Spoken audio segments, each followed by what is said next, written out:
দেখো, আজকে দেখেছো বাইরে একটুও হাওয়া নেই, একদম ধুম ধরে রয়েছে গাছপালা। আর এই যে এইবার এই গাছের কাঁঠালগুলো দেখো অনেক বড় বড় হয়ে গেছে, গাছগুলো একটু নড়ছেও না। নমস্কার, কেমন আছো তোমরা? রীতা ডেলি রুটিন চ্যানেলে আরও একটা নতুন ব্লগে তোমাদের সবাইকে জানাই স্বাগত। গতকাল আমি এই দিকে জানালা খুলে তোমাদের দেখিয়েছিলাম যে কীভাবে ঝোড়ো হাওয়া বইছিল, আর আজকে দেখো একদম স্ট্যাচু হয়ে দাঁড়িয়ে রয়েছে সমস্ত গাছ। এই হচ্ছে ভগবানের লীলা, ওনার মর্জি ছাড়া তো গাছের একটা পাতাও দুলবে না। তাই গতকাল আমাদের হাওয়া দিয়েছে, আর আজকে পুরো একদম থুম ধরে রয়েছে। দুপুর দাও, দুপুর দাও, ঘুমালে একটু খাওয়াতে পারবো, নাহলে খাওয়ানো যাবে না। দুপুর দাও, ও শোনা, ও শোনা, ও সোনা পাখি সোনা। লাইট আর অন করলাম না, কেননা ভাইকে ঘুম পাড়াচ্ছি তো। আমাদের লাড্ডু গোপাল আবার ঘুমিয়ে পড়েছে। আর প্রথমে তো সজাগ হয়ে গেছিলো, আসলে গরমে না উঠে গেছিলো। তারপর আবার ঘরটা ঠান্ডা করা হলো। আর এখন যে ঘুমিয়েছে আমি একটু খাইয়ে দিলাম। আর গতকাল রাত্রে আমাদের এখানে কারেন্ট গেছিলো। কারেন্ট যাওয়ার পর ভেবেছি বাবা, তখন 2:30 বাজে কারেন্ট গেছে। আমি যে এই বুঝি শুধু আমাদের এই গলিতেই গেছে। তা ভেবেছি অনেকটাই দেরি হবে, মনে হয় সহজে কারেন্ট আসবে না। দেখলাম না, আধ ঘন্টার মধ্যেই চলে এসছে। আর আমার কর্তামশাই আর টের পায়নি। তাই বলছে কারেন্ট গেছিল। বললাম হ্যাঁ, এত গরমে কারেন্ট গেছে, তুমি টের পাওনি। আর মামুনি নেই, ও 5:30টার সময় ওর দাদার আজকে অপারেশন। 5:30টার সময় ছেলে বাইকে করে ওকে দিয়ে এসছে নার্সিংহোমে। তা না, নার্সিংহোমে না, দিয়ে এসছে ওর মায়ের কাছে। মায়ের সাথে ও একসাথে চলে যাবে নার্সিংহোমে। 7টাতে ওটিতে ঢুকানোর কথা। তা 7:22 ফোন করে মামুনি বললো তখন ঢুকিয়েছে ওটিতে। তা কখন আসে, এই মানে একটা অপারেশন, মানে কী বলবো, এই তো কয়েক মাস আগে একবার অপারেশন হলো, আবার পরশু অপারেশন হলো, আজকে আবার একটা অপারেশন। শরীরের ওপর দিয়ে ছেলেটার প্রচণ্ড ধকল যাচ্ছে। তাই আমাদের চা বসাবো, আর কর্তামশাইকে বসিয়ে রেখেছি ভাইয়ের কাছে।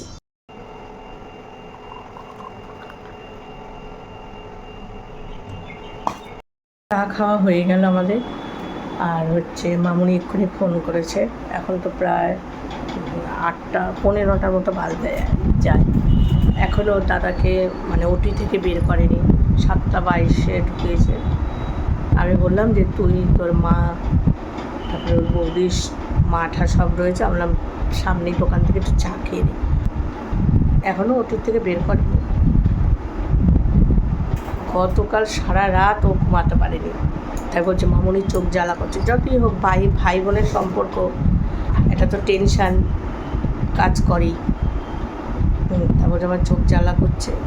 চলে আসবো, ওই দাদাকে বেডে দিলে ছেলে কি করে সেই জিজ্ঞাসা করলো। নার্সিংহোমে গেছে ঠিকই, কিন্তু মানে চিন্তা তো দেখো, এই দিকে বাড়ি থাকলে দাদার চিন্তা করবে, আবার ওই দিকে গেছে এখানে ছেলের চিন্তা করছে, এটাই তো হয়। তা বা কিছুক্ষণ বাদে বাদেই ফোন করছে যে ছেলে কি করছে। আর আমার ভাই তো এই টাইমে একটা লম্বা ঘুম দেয় ঘুম থেকে ওঠার পরই। আর আমার বাবু কি করেছে, মামুনিকে 5:30টায় নামিয়ে দিয়েছে বাইকে করে, ও এসে একটু শুয়ে পড়েছে। তাও ঘুমিয়ে পড়েছে। আমাদের ও বললো এখন আর ডেকো না, ছেলেটা ঘুমাচ্ছে, ও আবার দোকানের দিকে চলে গেল। ওপেনিং মাউথ, হা হা হা, টুইঙ্কেল টুইঙ্কেল লিটল স্টার। যে পোয়েমসগুলো একসময় টিউশনি পড়াতে গিয়ে বাচ্চাদের পড়াতাম, এখন রেগুলারই সেগুলো আমাকে মুখে আওড়াতে হচ্ছে, কেননা আমার লিটল ব্রাদারের জন্য। আমাদের লাড্ডু গোপালের দেখলাম নাকটা একটু বন্ধ হয়ে রয়েছে, তাই এই যে নাকের ড্রপটা একটু দিয়ে দিলাম, আর তার সঙ্গে পোয়েমসও বলে নিলাম।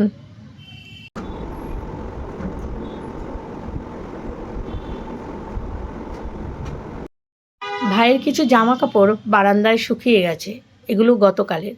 তা ভাই কিন্তু এখানেই শুয়ে আছে। ওকে আর আমি ওই রুম থেকে এই রুমে এনেছি কেননা ওই পাশের আওয়াজে ও উঠে যাচ্ছিল, এই জন্য এই রুমে নিয়ে এসেছি। তা বসে আছি ভাইয়ের পাশেই, কেননা ভাইকে রেখে তো একা যেতে পারবো না। এদিকে জামা কাপড়গুলো ভাঁজ করে রেখেছি। এই জামা কাপড় ভাঁজ করে সচরাচর মামুনিই করে, ওর ছেলে জামা কাপড় একদম টিপটপ করে ভাঁজ করে রাখে। আর ও কিন্তু নার্সিংহোম থেকে চলেও এসেছে, এখন একেবারে চেঞ্জ হয়ে মানে স্নানটা করে নেবে, তারপর ভাইকে ধরবে। এই জন্য আমি ভাইয়ের কাছে বসে আছি। আর বুঝতেই তো পারছো, কাজের মানুষ, শুধু শুধু বসে থাকতে ভালো লাগে না। মোবাইলের এডিটটাও করতে পারবো না, কেননা খুব জোরে পাখা চলছে। তাই জামা কাপড়গুলোই ভাঁজ করে নিচ্ছি। চলে এসেছি ঠাকুর ঘরে, পুজোটা দিই। আর হ্যাঁ, তোমাদের তো বলেছি যে মামুনির দাদার অপারেশন হচ্ছে আজকে। দেখো, কপালে ভোগ থাকলে যা হয়। ছেলেটা তো 2বার অপারেশন হয়ে গেছে, আর আজকে অপারেশন হচ্ছে। যে পাটা কয়েক মাস আগে অ্যাক্সিডেন্ট হয়ে ওর ফ্র্যাকচার হয়েছিল, যেখানে পাত বসানো হয়েছিল, সে পাটা ফুলে যাচ্ছিল বলে এক্সরে করে দেখলো যে সে পাটা মানে হাড় যে সেটা জয়েন্ট হয়নি, যার জন্য সেই অপারেশনটা ওকে আবার আজকে করতে হলো। কী পরিমাণে ছেলেটার ভোগান্তি বলো তো, কষ্টটা তো ওরই সহ্য করতে হচ্ছে। টাকা পয়সাটা যেভাবে হোক ম্যানেজ হয়ে যাচ্ছে, কিন্তু কপালে যে কষ্টটা, সেই কষ্টটা ভাগটা তো কেউ নিতে পারে না। আর সত্যি খারাপ লাগছে। তা আজকে সেই পাটাই অপারেশন হলো। ডক্টর বলেছে এরপরে যদি জয়েন্ট না হয় তাহলে ওকে ইঞ্জেকশন দিতে হবে। মানে একটার পর একটা তো সমস্যা আছে। আর যেহেতু ওই ডক্টরই ওর দ্বিতীয়বার মানে অ্যাক্সিডেন্টের পর যে কাঁধের যে হাড়ের এই জায়গাটা ফ্র্যাকচার হয়েছিল অপারেশন করেছে, তা উনি এক্সরে রিপোর্ট করে দেখলো যে পাটা মাঝে মধ্যেই ফুলতো, পায়ের ওই জায়গাটা হাড়টা জয়েন্ট হয়নি, যার জন্য ওকে আবার আজকে অপারেশন করতে হলো। এই দেখো, এখন বাজে 11:15। আমার গোপাল ঘুম থেকে উঠলো, ঠাকুর ঘরে ঘুরে আসলো। বাবা, ঘুমটা ভালো হয়েছে যে, তাই তো? আচ্ছা, এখন তোর মা খাওয়াবে, আর আমি ওইদিকে গ্যাসে ভাত বসিয়ে দিয়েছি। বাজার আজকেও আমাদের ঠিক নেই, আনবে না মনে হয়, কেননা শাশুড়ি মা বললাম তো শরীরটা ভালো না, প্রচণ্ড ঘামে না, ঝরঝর আসে। বাবা, ঘুমটা ভালো হয়েছে? ঠাকুরঘর থেকে আমি শঙ্খ বাজাই, ও আবার হাঁ করে শঙ্খ বাজাবে বলে।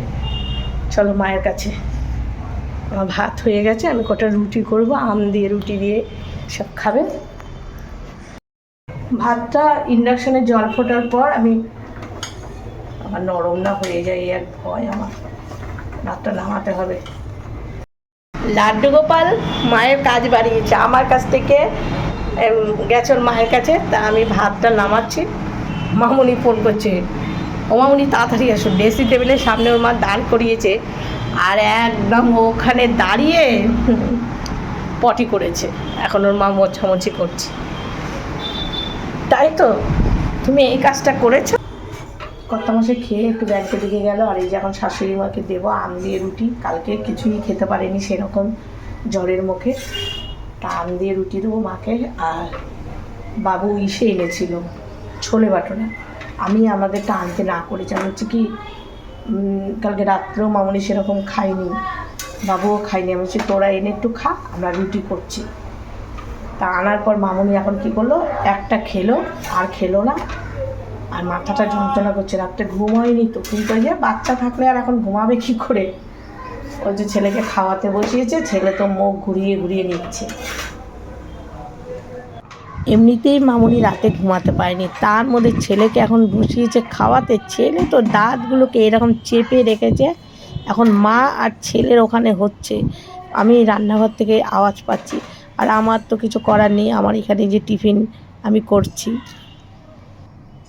দেখো, বাইরে বৃষ্টি শুরু হয়েছে, জানি না এই বৃষ্টি কতদূর হবে, গরম আরও নামবে। আমি রুটি করতে করতে আবার বৃষ্টির আওয়াজ পেয়ে চলে এসেছি। মাকে পাপ করেছিস? এই যে ওর মা খাওয়াচ্ছে, আর ওর মাকে ফু করে পুরো ওর মার মুখ ভরে দিয়েছে। চা তো চা তো চা। টিফিন করে নিয়েছি, রান্নাঘরে তো শুধু ভাত হয়েছে, ডাল সেদ্ধ রয়েছে, আর বাবা বলে মাছ নিয়ে আসবে। শাশুড়ি মাকে রুটি দিয়ে আসলাম। আমি বলছি বলে আম দিয়ে ভালো লাগে, আমি বলছি তাহলে লঙ্কা হোক ঝাল কিছু দিয়ে কামড়ে রুটিগুলো খাও। আর হচ্ছে আমার কাশি তো একদমই কমেনি, কাশিটা রয়েছে। আর এইগুলো কাশির নয়, হাতে ব্যথার ওষুধ এখনও চলছে, ওষুধটা খেয়ে আবার কাজে হাত দেবো। আর মামনিকে বললাম ভাইয়ের স্নান হয়ে গেছে, বললাম যা নিয়ে গিয়ে একটু শো, দেখ ঘুমাবে, স্নান হয়েছে তুই একটু ঘুমিয়ে নিবি। ভাইয়ের খাবার জোগাড় করে রেখেছে, আমি এক সাইডে বসিয়ে দেবো। এই ওষুধ আমাকে 2 মাস খেতে বলেছে, কয়েকটা আনতে হবে, এখনও রয়েছে যে কটা। আর একটা ইঞ্জেকশন বাকি আছে, সেটা দিতে হবে। নিজেকে এখন সুস্থ রাখতেই হবে। বুধবারই তো বাড়িতে পুজো, আর পুজোর আগে বাবা একটা না একটা মানে দৌড়াদৌড়ির মধ্যে ফেলবেই। তা এই যে মামনি দাদাটাই নার্সিংহোমে মামনি দৌড়াদৌড়ি করছে, ভালোও লাগছে না আমাদের। তোমার একটু বললাম একই পা 2বার ওর অপারেশন করতে হলো, ডক্টরটা খুব ভালো।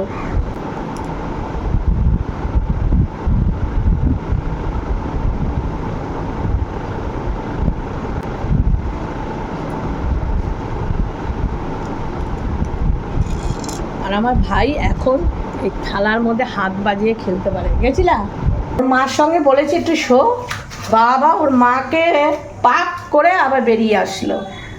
আমাদেরকে বলে একটু ধরো মেয়েটা একটু ঘুমা, নিচের দিয়ে দাও মায়া। হ্যাঁ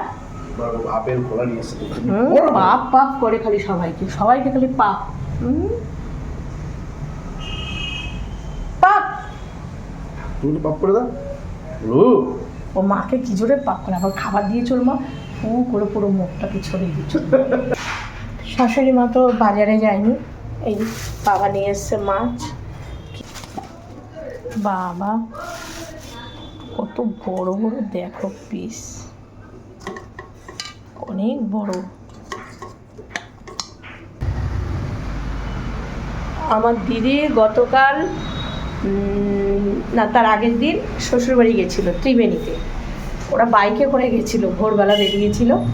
সেখান থেকে ও ত্রিবেণী শ্বশুরবাড়ি তোমাদের তো শেয়ার করেছে কত গাছ, সেখান থেকে আম কাঁঠাল নারকেল নিয়ে এসছে।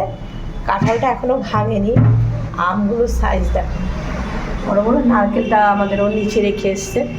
তা দিদি এখন ডিউটিতে যাওয়ার সময় দিয়ে গেল এই যে। আর দিদি এই ভাইয়ের খাবারটা বসালেই জল পড়ে প্রেশার করে। আর দিদি শ্বশুরবাড়িতে গিয়ে আরও 2টো ভালো জিনিস পেয়েছে, যেটা নাকি ওর শাশুড়ি মা আর শ্বশুরমশাই ওর হাতে তুলে দিয়েছে। দিদি শ্বশুরবাড়িতে ওর শ্বশুরমশাই নিত্য গোপাল পুজো করতো আর রাধাকৃষ্ণ পূজা করতো।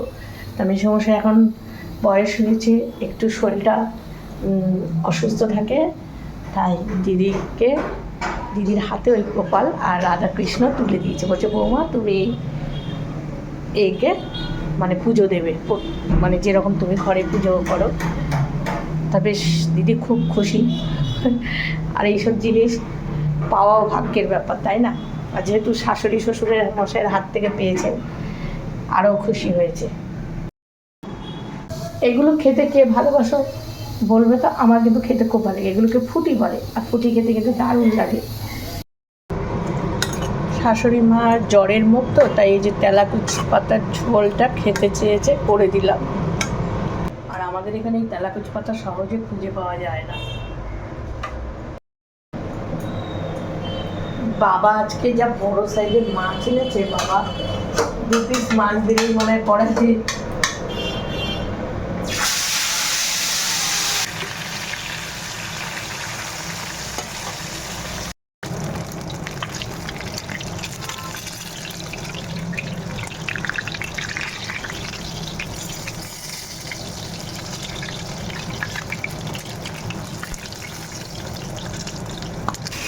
ভাই আছে নিচে, আর মামনি একটু ঘুমিয়েছে। আমরা একটু ঘুমিয়ে নিয়ে আবার ওর বিকালে যেতে হবে নার্সিংহোমে।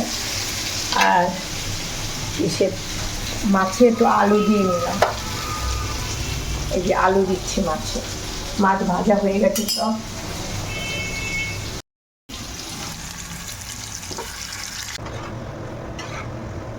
বাবা আম দিয়ে খাবে বলে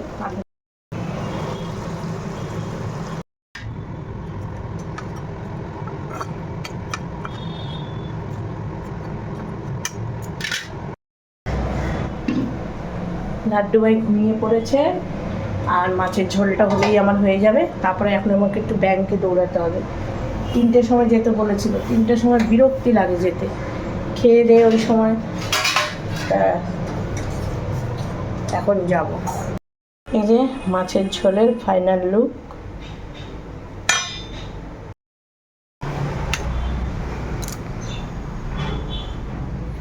এই সুতির চুড়িদারটা পরেই যাবো, এটা পরেই কালকে ব্যাংকে গেছিলাম, আজকে এটা পরেই যাবো। 2টো বাজে, এখন যাচ্ছি ব্যাংকে। এদের আবার লাঞ্চ টাইম কখন কে জানে। আমাদের খাওয়া দাওয়া হয়নি, ব্যাংকের কাজ সেরে আসি। এরা টুক করে লাঞ্চে চলে গেছে জানো। আর আবার আমাদের 3টের সময় যেতে বললো, 2:15 বাজে, এরা এখনই লাঞ্চে ঢুকে গেছে। কেন আমি আর চুড়িদার খুলবো না, এইভাবেই ছেলে খেয়ে আমরা খেয়ে দিয়ে বেরোবো আবার। মা ওকে মামা বাড়ি নিয়ে যাবে বলে দেখো একটু কাজলের টিপটা কিছুতেই, এই যে দেখে মুখটা দেখে কী করছিস, এখানে টিপ, এখানে ওখানে ওখানে সব কিছুতে মেখে রেখে দিয়েছে। আবার বু করে দেখো কাজলটারে কী করছে টিপটারে। ভাই দুষ্টু আমাদের গপু, আমাদের গপু। গরমকাল না, একটা সুতির সুন্দর নরম শার্ট পরেছে না আমাদের গপু। এই দেখো একটা সুন্দর নরম শার্ট পরেছে আমাদের গপু।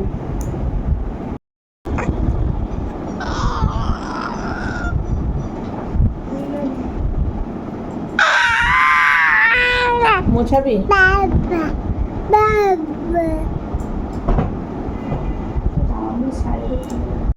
বাবা এখন এই টিপ মোছানো হবে। টিপটা মুছে সোজা টিপ পড়ো, সোজা টিপ পড়ো শোনা। ওর থেকে অয়েল ছিল না? হ্যাঁ ছিল তো, সে অয়েলটা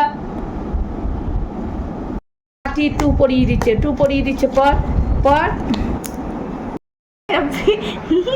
ইঁদুরের মতো কুটুস কুটুস দাঁত। মা টিপ পরিয়ে দে টু টু আয় আয় টি টু টু টু। টিপ পরিয়ে দে মা, একটু টিপ পরিয়ে দে সোনা। পড়ে নাও হ্যাঁ। এই টিস্যুটা ফেলে দিয়েছিস? কাজলটা নিয়ে আর পাউডার দিয়ে দে, পাউডারটা দে, তারপরে ওটা। এত সুন্দর দেখো আমাদের লাড্ডু কিন্তু এখন সোজা টিপ পড়েছে না।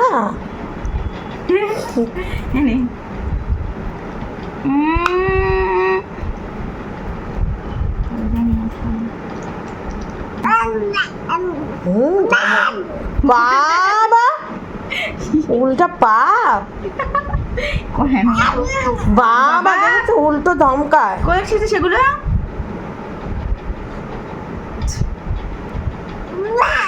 হ্যাঁ পাপ, বাবা পাপ করে দেখো।